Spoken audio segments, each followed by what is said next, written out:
Hi everyone, and welcome in joining us for this really special week this week. I want to acknowledge the land that we are all on and dialing in from today, wherever you may be in this beautiful country, has never been ceded. I want to acknowledge the traditional owners of the Wurundjeri people here of the Kulin Nation, which is where I'm coming to you from today. I want to pay my respects to elders past, present and emerging, and acknowledge our continued connection to the land, waters and country, and acknowledge the elders from wherever you are coming from and might be dialing in from today. This is a really special week. This year is National Reconciliation Week. The theme is more than a word. Reconciliation takes action. And I think quite often we think about what Aboriginal and Torres Strait Islander people can do. But actually true reconciliation asks everyone else to think about the steps that they can take in reconciliation. I think both at a personal level, what everyone can do is as simple as being an ally and listening and understanding and participating in truth telling, and right through to an institutional and a national level. Today also happens to be National Sorry Day. It's been 11 years since I watched Kevin Rudd's 2008 speech with tears rolling down my cheeks from my postdoc lab. And you know what? I'd like to think a lot has changed, but it hasn't. Yesterday was the anniversary of George Floyd's death, which sparked the Black Lives Matter protests and huge numbers at Invasion Day rallies across the globe. Much work is still to be done. We still see alarming black deaths in custody, but also permanent injuries to incarcerated people in our country.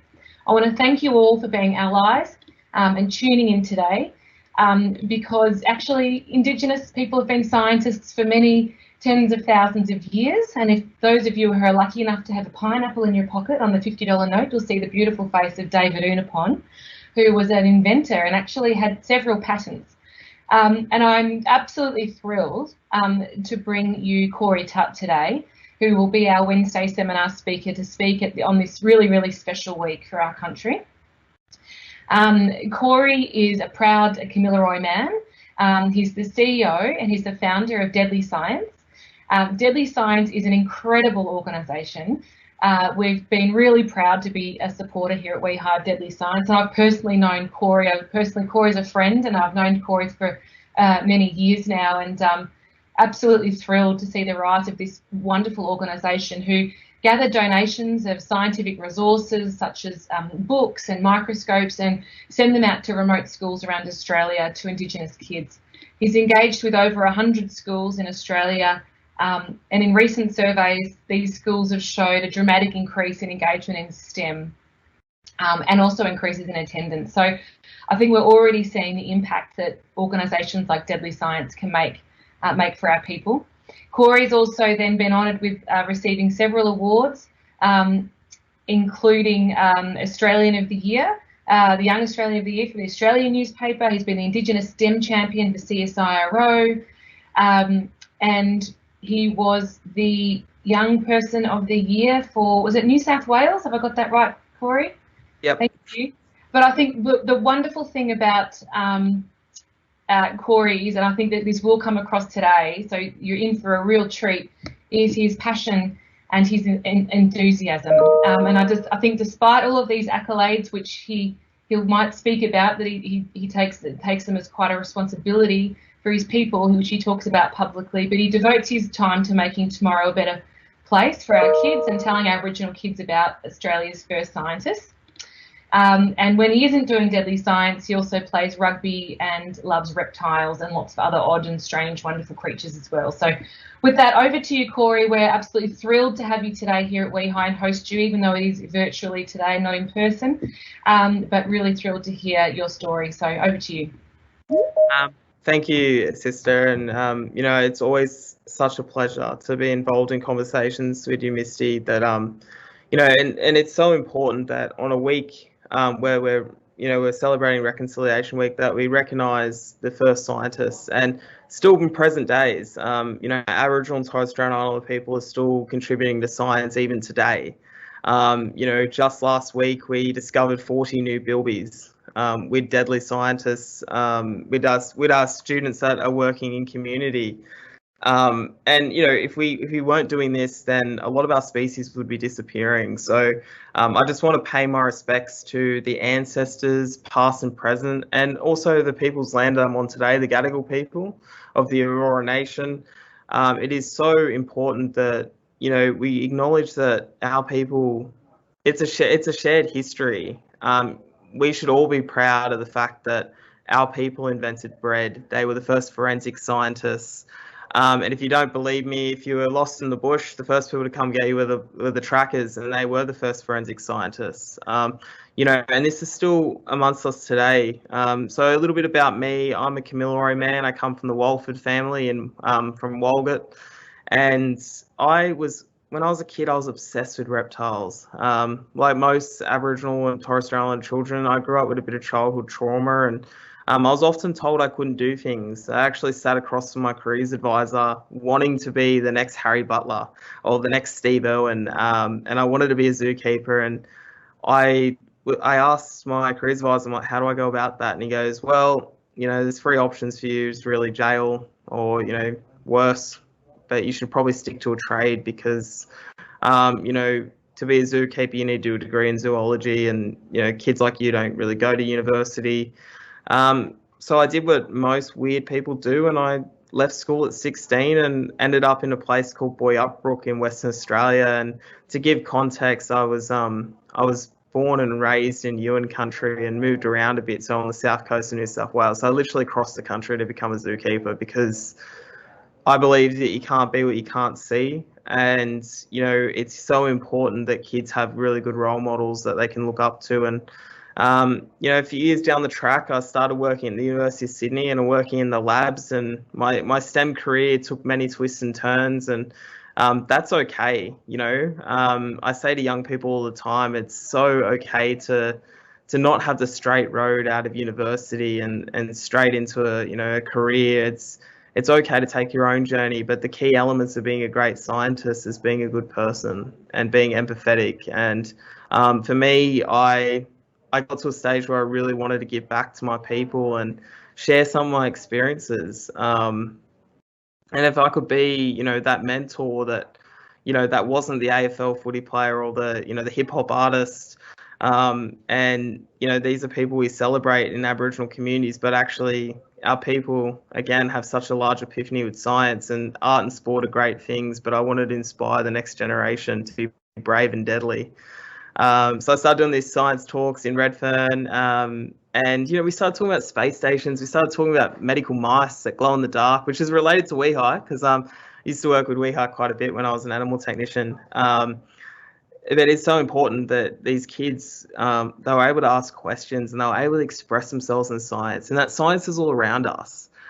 Me talking to you today is being beamed up to a satellite and then it's coming down into your computer, and I'm using these words as a form of chemistry, and you may like it or you may not, but that is a chemistry, that is science, and science is all around us. And for a long time, we've been sort of told subconsciously that, science is, Albert Einstein's. If I had $1 for every book that I picked up, and I would see like an Albert Einstein type professor in the book, rather than, a deadly professor from, a David Urapon who's on the $50 note, or a Misty Jenkins. I'd much rather see these characters in STEM than Albert Einstein, because I'm kind of sick of seeing him, and we need to share these stories. So I did what most weird people do when we were doing these talks, and I realized I need to do more than just talk to these kids. I actually wanted to create systematic change. And, I found out what the problems were, and the problems were very similar to when I was a little boy. Still today, I didn't really get books and stuff when I was a kid or anything related to science. But I did have one book that was given to me by my pop, Cliff Walford, who's no longer with us, but it was called Reptiles in Colour. And to give you context, it was by Professor Harold Cogger, and it was authored in 1982, and I got that in 1998, and it had another little boy's signature, which I funnily crossed his name out and wrote mine in there. So it was like Happy Birthday Billy, but then I wrote my own name in there. And I learnt this book from top to bottom. So books change lives. Resources change lives. It definitely changed my life because it taught me how to read. It also gave me the vocabulary to tell you that a shingleback lizard is a monogamous lizard and it's the sweetheart of the animal world, and they breed for life, and they have this built-in GPS, and they have a third eye, which is really cool. And I'll let you do all that, which is do your own research and Google it. But these are things that I remember because of this book that my pop gave me, and he didn't know how to read because he never got the opportunity to read. And in a week that we say sorry, we recognise that my grandfather didn't get to go to school. He didn't get to get the education that he deserved, like everyone deserves. So really, Deadly Science is in honor of my pop and the people before me that have come before me that haven't had the same opportunities, and we still get this today in 2021. We've still got schools and students that don't get access to educational resources. So again, I did what most weird people do, and I started Googling remote schools and getting on the phone and having some really important yarns. Sometimes they're really tough because, why do you want to get Aboriginal kids into science? Why do you want? And it's because, for me, it doesn't matter if none of my kids become scientists. I just want them to believe that they can, and I will move heaven and earth to do that. So this picture that you see right now is a picture that has been a very common sight for me over the last 4.5 years. Even before I started putting this on social media, I was doing this. I was using my own money a lot of the time to do it, and I was packing up books, microscopes, you name it, and sending them off to remote communities. And before it was called Deadly Science, it was, this was just something I was doing. I was working at the University of Sydney as an animal technician, working extra hours and working at the pet hotel as well, doing a bit of security. And, I did this for 2 or 3 years, and I funded this myself because I knew it was so important. And that one book changed, it changed my life, but I wanted to do the same for other kids. And this is my partner's car, and I'm going to give you a story as well. So last year I was playing rugby union like I'd like to do in my spare time, and I tore my MCL off the bone with my patella tendon. And, it's important that, yes, I did found this charity, and I've spent a lot of hours and a lot of time going to post offices and working my absolute butt off to make this happen. But I have had a lot of support during the way, and my beautiful fiance is kindly lent me her car on multiple occasions to take boxes of books to the post office. But for me, it's about these people. All these people here have supported Deadly Science in some way.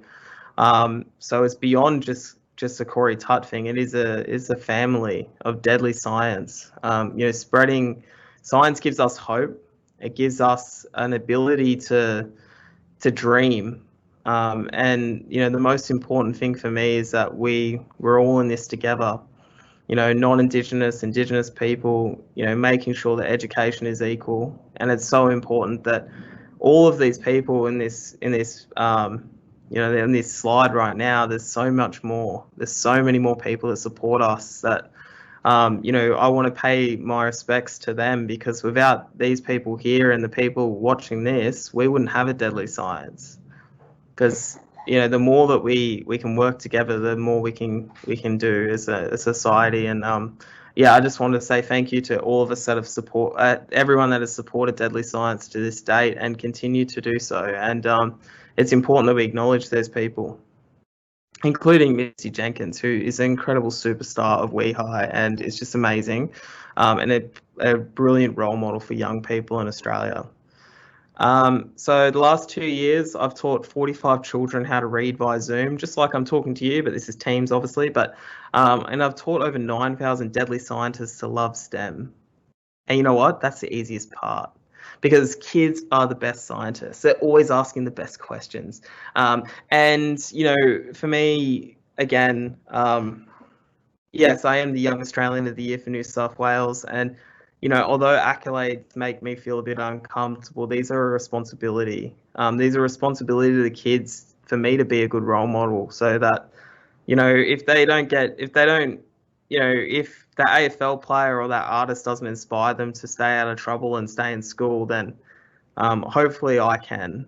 And one of the exercises I do with my awards, which is a bit weird, but I'll often bring them to schools. And what you don't see is that I'll put a bit of gaffer tape over my name, and I'll say to the young people, I'm like, you've won this award, tell me why. I'm good to my aunties. I'm good to my uncles. I pick up rubbish in the playground. I stop bullying. I call it out when I see it. I call out racism when I see it. I call out sexism when I see it. And these kids say this all the time. They tell me all the time that this is why I'm a good person. And I'm like, this is where science starts. It starts with empathy. It starts with caring.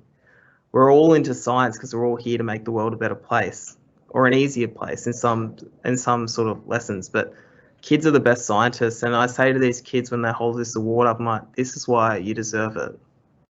You may not get it because awards are, they're very rare and they're very hard to get, but you deserve it. And if you believe that you deserve it because you're a good person, then you do. And it's important that you aspire to be a good person, because good scientists start by being good people. And this is what I do with my awards. And even the Eureka Prize last year, although I didn't win the Eureka Prize, and that's perfectly fine, I was able to get schools to zoom in and experience the Eureka Prizes, the Australian Museum Eureka Prizes. And they've never heard of it, but the excitement to be part of something that is bigger than just yourself is something that's very moving for me. And I can share a story with you. Recently, I went to a school in Telegraph Point, which is here down the bottom here, and this school was destroyed by the floods on the mid-north coast recently.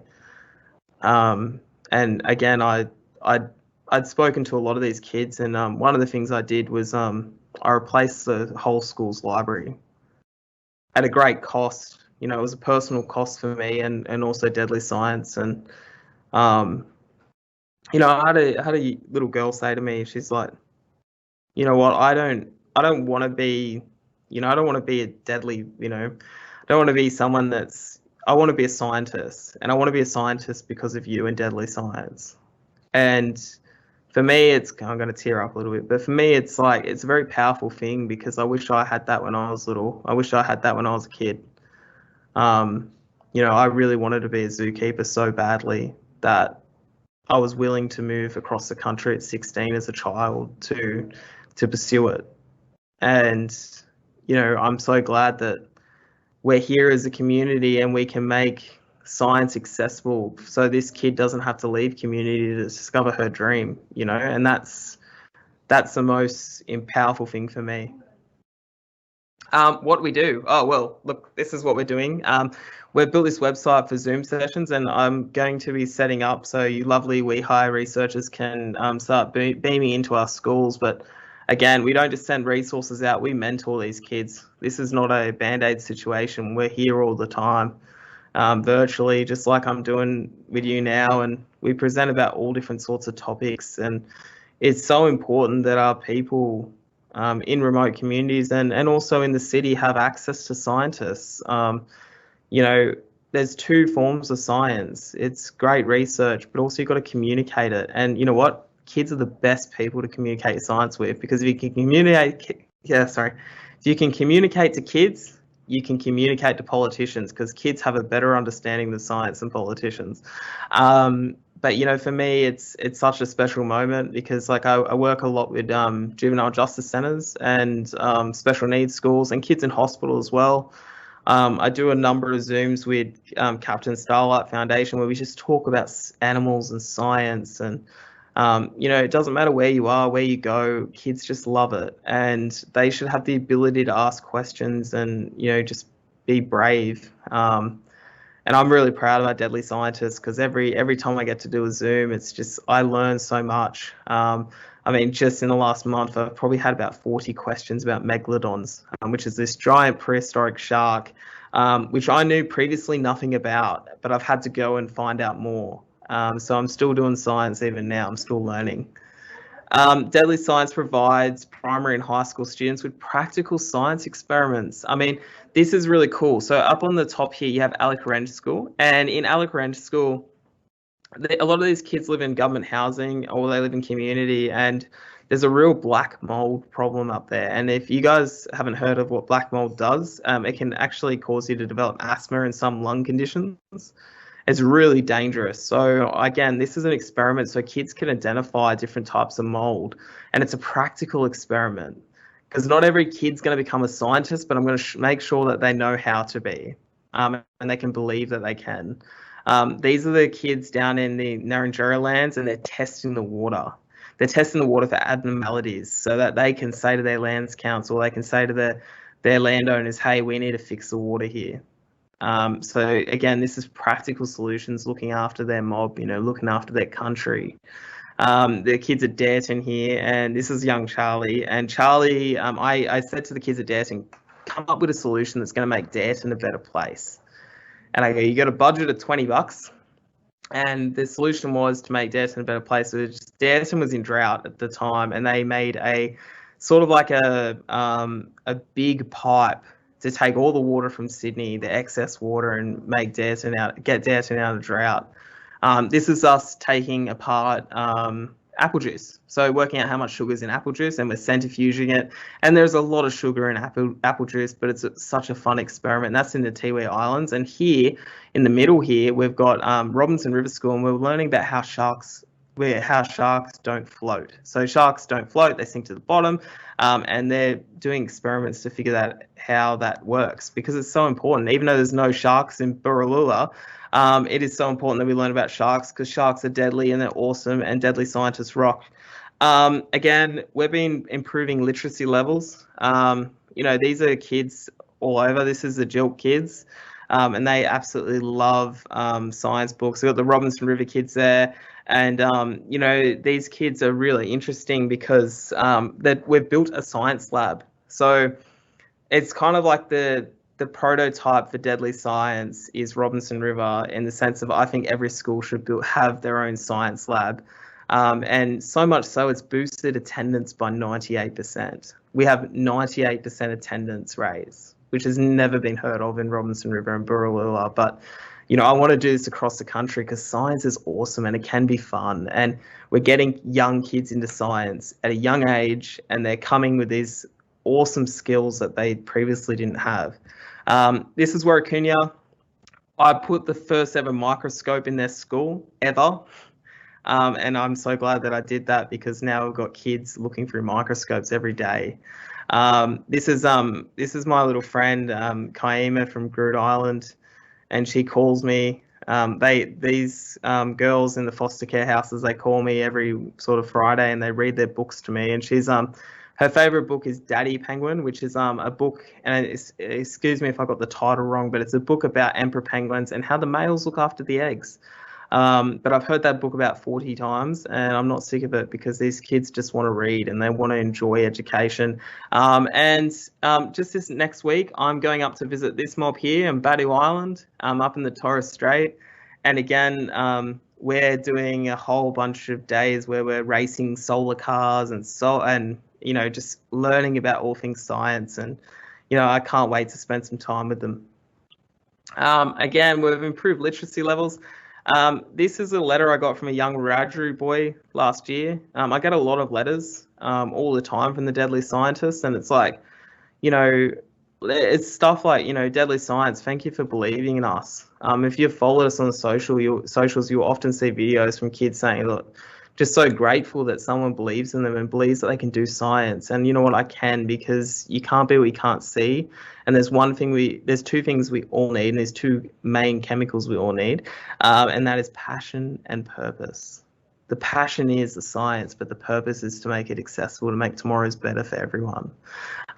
So yeah, we've been improving literacy levels, but it's just been, this program, this charity is, I hate the word charity, because this is something that's going to outlive me into the generations, and I hope that you all get on board and start rocking deadly science shirts, and be part of this change that is going to help change the next generation. We give out Deadly Scientist Awards, and you can see my little brother Trey. And if you guys haven't heard Trey's story, which I've said a million times, but I'm going to say it anyway, but Trey is a young kid. He's from Penawanaka community, which is up in the Pilbara. And I got a call from Andrea Gill, he was his teacher 2 years ago, and Trey was in a pretty rough place. He was in the Clontarf Academy, and he couldn't read very well, which I can't either, so it's okay. Um, and he was kicked out. He's on the verge of getting kicked out of school. He was getting kicked out of all his classes. He just wasn't doing well. He was kicked off the AFL football program, and we were really worried about Trey. He was really dropping out of school, and he was struggling a bit. And he was on the verge, and he wouldn't mind me saying this, and he was on the verge of being another statistic. I think that when I started working with Trey, I was expecting to get a phone call that I've had over 27 times in the last year. This is the stuff that I put myself through to do Deadly Science, but I wouldn't change a thing for the world. And Trey, we worked it out. We went over Zoom, and we sort of read books together. I spoke to him, I yarned with him, I mentored him, and there was times where he made me pull my hair out. There was times where I was really frustrated with him, but then he doesn't want to be a deadly footballer anymore. He wants to be a deadly geologist. He can read better than me. And sometimes all these kids need is a bit of support and a bit of an arm around the shoulder and a bit of care. And Trey is doing really great stuff. And then we got our young little fella from Pernalulu community here, and he also wants to be a geologist. So we partnered him up. So Trey is actually helping mentor this kid now. And he's now attending school, and he got his first geode set.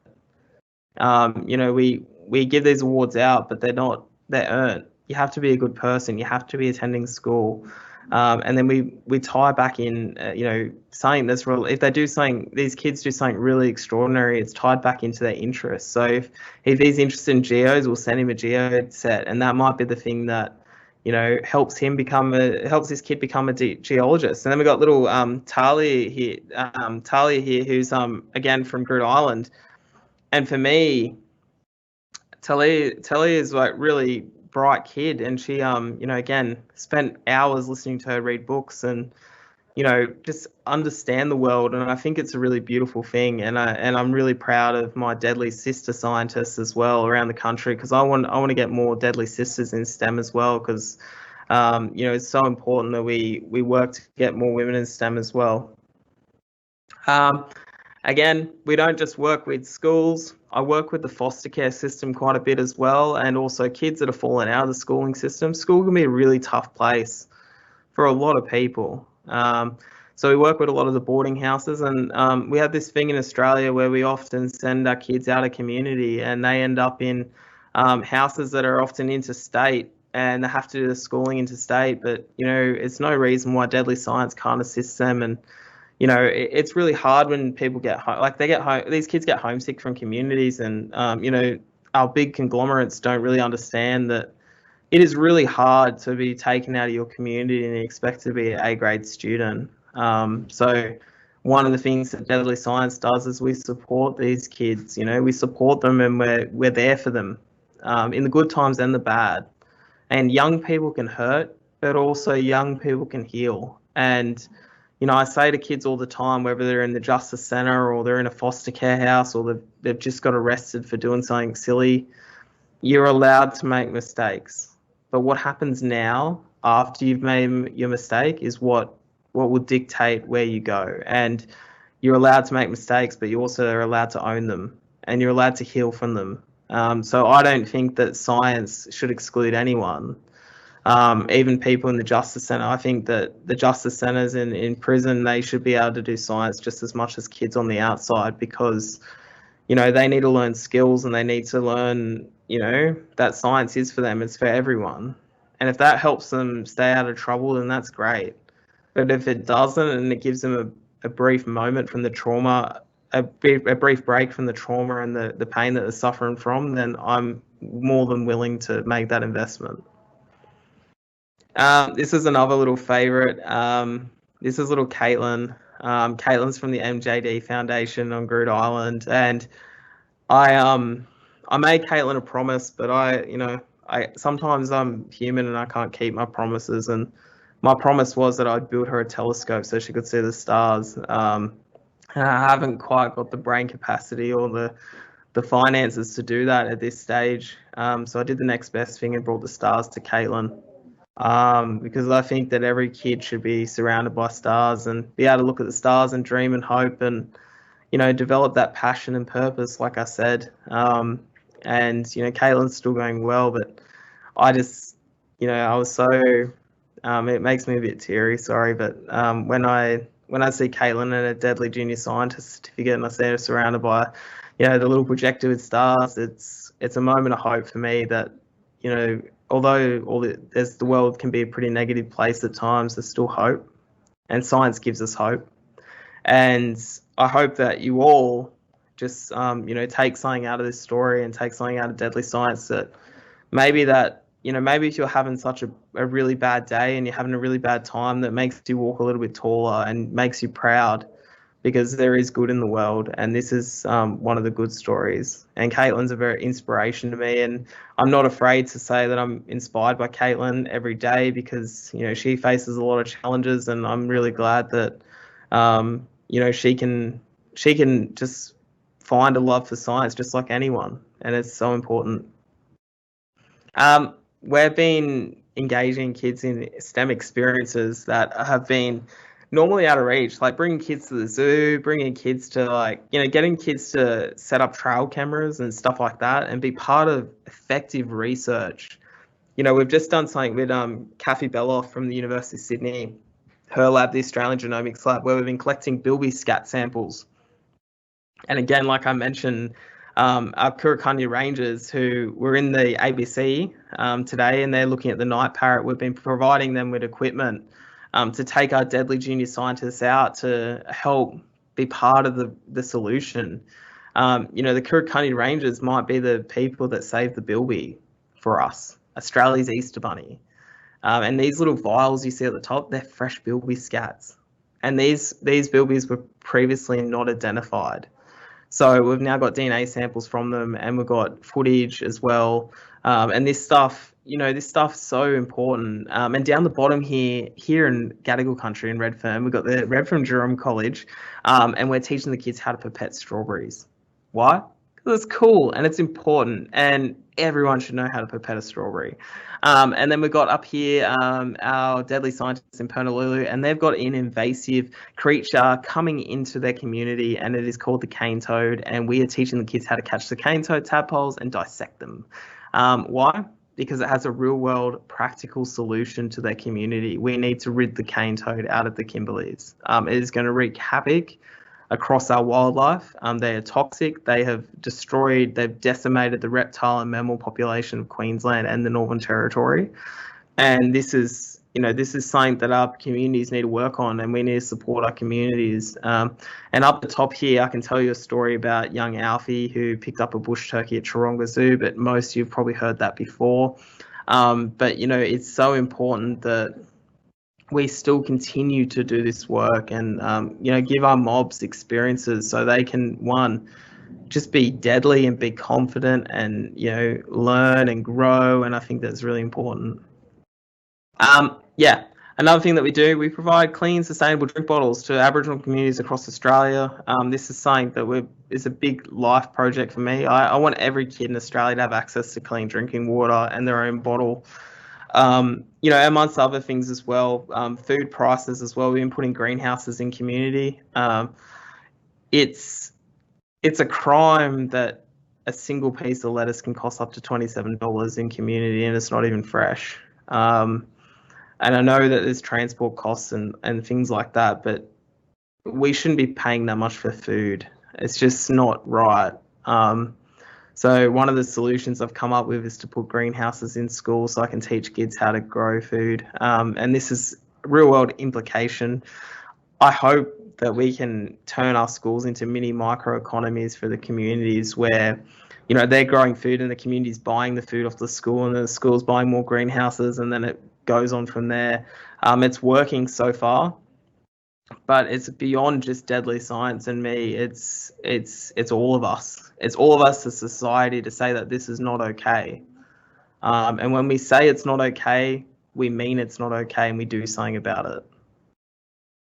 Again, elders have been getting in on it as well. We've got our Kurukanya Rangers there. They've got a bilby burrow. again, they're tracking the bilbies. They track them down faster than any scientist with any radio tracker.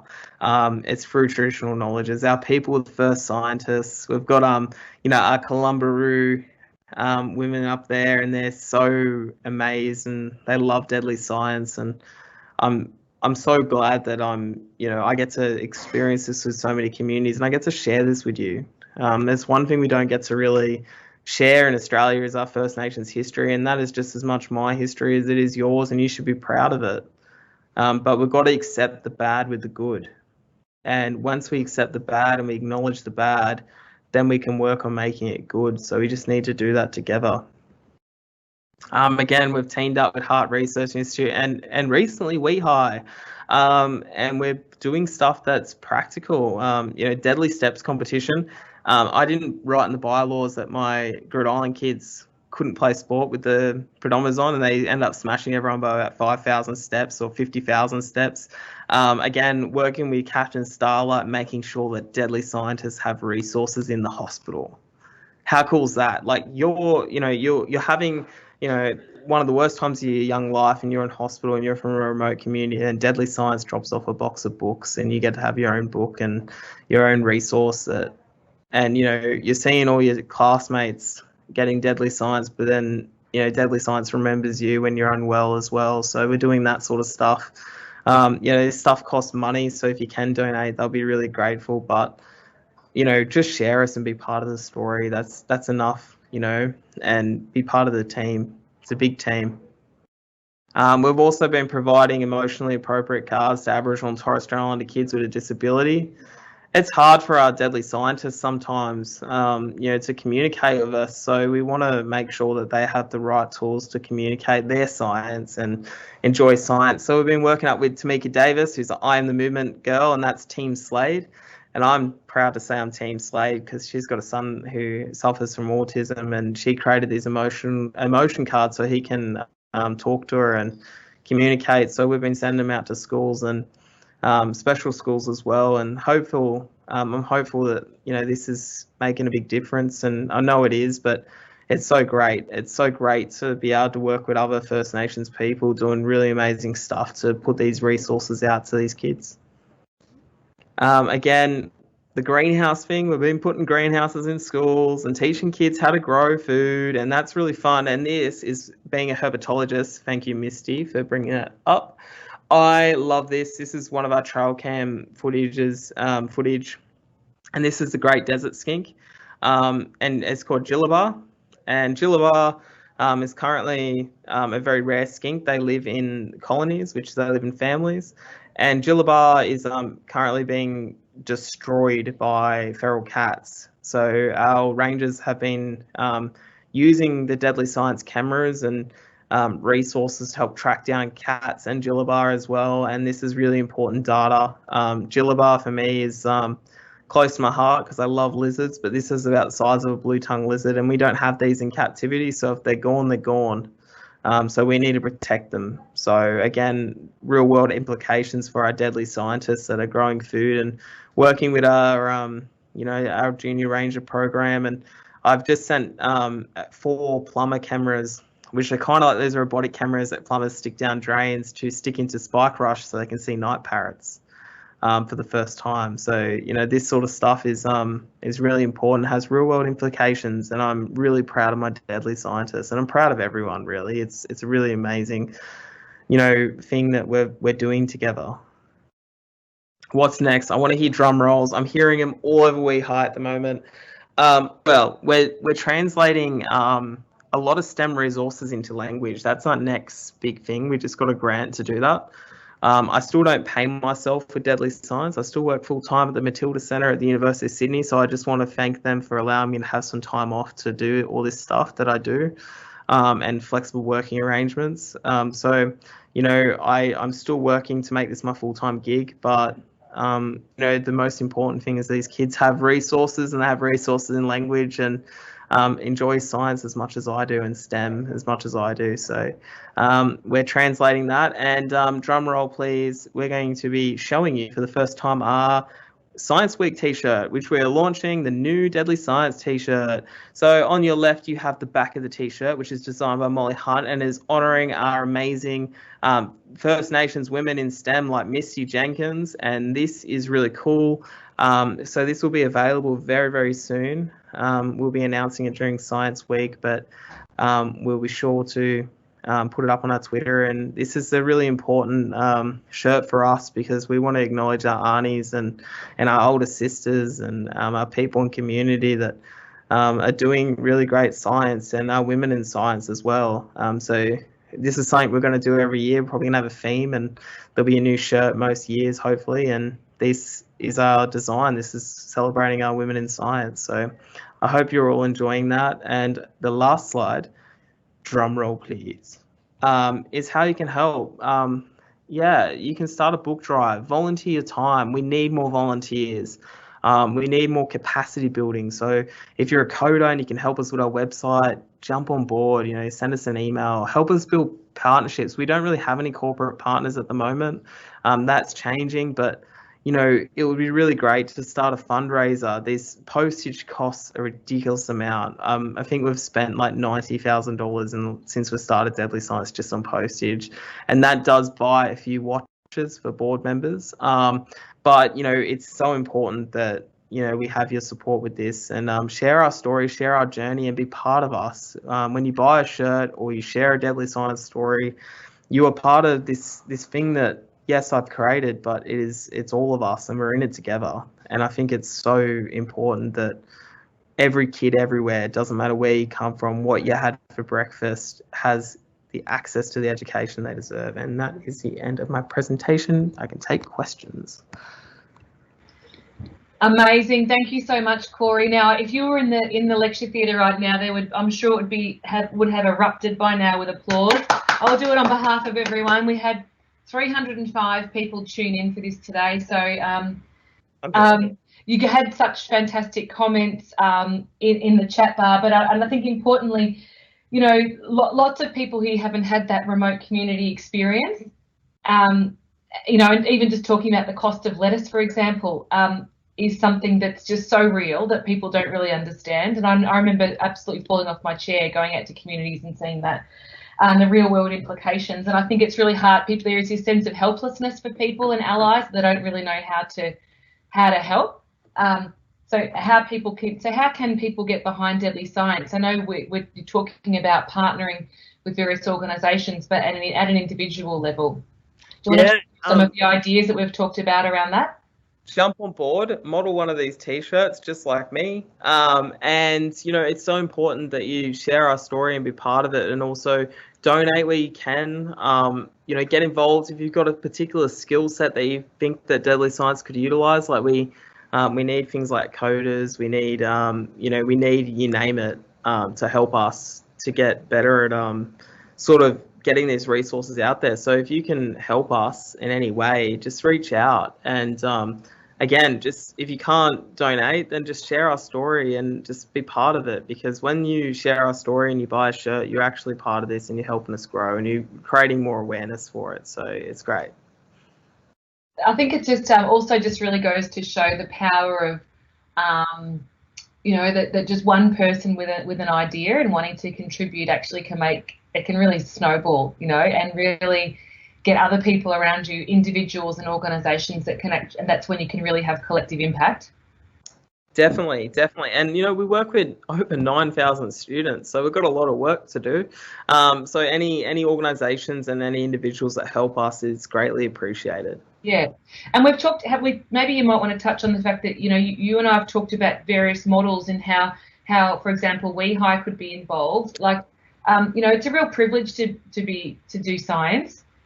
And quite often, we're in our labs doing experiments, and even just opening our labs up, having virtual tours, creating small videos that can be streamed out to the kids. There's lots of little things that WeHi scientists can do to get involved. Do you want to talk about that?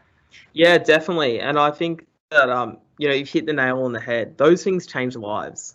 Those experiences change lives. The fact that, a kid from community that's never seen a lab before can come into a lab or virtually see a lab or virtually hear a talk from a wee high scientist might be just the thing that inspires them. I've mentioned a few names here, like Harry Butler. Harry Butler was this herpetologist from the 1960s and 70s, and he was like, I used to watch him on VHS, but I wanted to be a Harry Butler. But imagine if, kids were growing up from 2021 and, wanting to be wee high scientists and wanting to be, like admiring wee high, like, kids admire NASA, but in community, I think that'll be so cool. And, don't underestimate the impact you can have on young people and their lives, because, you might be the person that inspires them to fulfill a career, and it might be killing cancer, it might be curing diabetes, it might be, coming up with new solutions for climate change. It doesn't matter. But you might be the person that inspires someone. So inspire every day. And that's why it's really important. Absolutely. That mentoring and role modeling is so important. And as you say, it really does change lives. I know I've worked with lots of young Indigenous students that have, been told by their teachers and various members of their local community that, that this sort of career is out of reach. But as you say, science is all around us. It's just about making observations and interpretations, isn't it? And it's just about a systematic way of thinking, which people have been doing for many tens of thousands of years. We've got some comments in the chat bar. Claire Scott thinks it's a great idea. We could adopt the Deadly Science T-shirt as our lab T-shirt. Great idea. Love that, Claire. Love it. And, talking about buddying and mentoring a group of kids, how can we do that? We can send books, we can email and Zoom. Watch this space, everyone at WeHi. I think what we'll be doing is you'll be hearing from us soon in terms of tangible ideas that we can put out to the organisation about how we might be able to get involved. And what we'll do after this seminar, Corey, is we'll circulate the links to the website, so that if people are interested in buying the merch and supporting through that, supporting by buying T-shirts and such, that's made available. We're down to our last couple of minutes. Any final words from you? I'm just scrolling through the chat bar to see what I've missed. One of my internet just dropped out on me. Lots of support. How can we support you? Lots of support for just how passionately you talk about your science. Thank you for that. And again, just the sort of picking up on the greenhouses in schools and improving diet choices and health. This is just really fantastic work. So a lot of great allies here, Corey, jumping on board, wanting to be involved. I think it's a real world example of progress, for our mob. And so any final words from you, and otherwise then we'll call it to a close. My last words are: be brave, be deadly, find your passion and purpose, and help others find theirs. Yeah, beautifully said. And I think during a week, that comes with a lot of sorrow and a lot of heartache and a lot of challenges for us. It's lovely to hear some really positive ways forward, and I think tangible and really easy ways that we can all get involved and inspire the next generation of Indigenous scientists. So thanks, Corey. Just remains me to thank you. Thank you for your time. I know it's a busy week for you all. It was really inspiring, and I think, for anyone listening, your passion's absolutely palpable. So thank you, and we look forward to working with you into the future.